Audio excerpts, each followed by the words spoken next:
18वीं लोकसभा का गठन हो चुका है। नई लोकसभा में जहां सत्ता पक्ष पहले से कमजोर हुआ है, वहीं विपक्ष पहले से मजबूत नजर आ रहा है। अब इसका असर लोकसभा सत्र के दौरान भी देखा जा रहा है। हालांकि सरकार के साथ साथ प्रधानमंत्री नरेंद्र मोदी विपक्ष पर हमलावर हैं, लेकिन विपक्ष भी नीट पेपर लीक पर सरकार को लगातार घेर रहा है। पीएम मोदी के आपातकाल के जिक्र के बाद देश में एक बार फिर राजनीतिक भूचाल आ गया। इस बीच अब कांग्रेस संसदीय दल की अध्यक्ष सोनिया गांधी ने एक लेख लिखकर मोदी सरकार पर जमकर सवाल उठाया है। अंग्रेजी अखबार द हिंदू में सोनिया गांधी ने अपने लेख में कहा है कि 2024 में चुनाव में पीएम मोदी की व्यक्तिगत राजनीतिक और नैतिक हार हुई है। खुद को ईश्वरीय शक्ति घोषित करने वाले पीएम मोदी के लिए ये चुनाव परिणाम उनकी घृणा की राजनीति को जनता ने अस्वीकार कर दिया है। पीएम मोदी सहमति की बात करते हैं, लेकिन टकराव का रास्ता अख्तियार करते हैं। इस लेख में सोनिया गांधी ने आज के मुद्दों का भी जिक्र किया, जिसको लेकर सड़क से लेकर संसद तक संग्राम मचा हुआ है, और वो मुद्दा है नीट का। अपने लेख में सोनिया गांधी ने नीट परीक्षा में धांधली को लेकर कहा कि परीक्षा पर चर्चा करने वाले पीएम पेपर लीक पर चुप्पी साधी हुई है। इस परीक्षा ने देश भर के तमाम परिवारों को तबाह कर दिया और छात्रों का भविष्य अधर में लटका हुआ है। सोनिया गांधी ने लोकसभा में इमरजेंसी पर मोदी सरकार के प्रस्ताव को लेकर भी जवाब दिया। सोनिया ने कहा कि 1977 के चुनाव में लोगों ने इमरजेंसी पर अपना फैसला सुना दिया, जिसे बेझिझक स्वीकार किया गया, लेकिन 3 साल के भीतर कांग्रेस को इतना बड़ा बहुमत मिला, जिसे पीएम मोदी की पार्टी यानी बीजेपी अब तक हासिल नहीं कर पाई।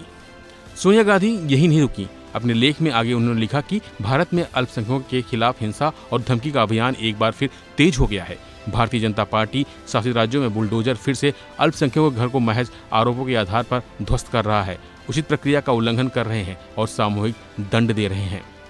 इस दौरान सोनिया गांधी ने कहा कि प्रधानमंत्री ने चुनाव के दौरान अपने पद की मर्यादा का ख्याल न रखते हुए झूठ बोला और सांप्रदायिक बातें कही। मणिपुर जलता रहा, लेकिन प्रधानमंत्री वहां जाने का समय नहीं निकाल पाए। प्रधानमंत्री के 400 पार के नारे को जनता ने रिजेक्ट किया। इस पर उनको आत्मविश्लेषण करना चाहिए।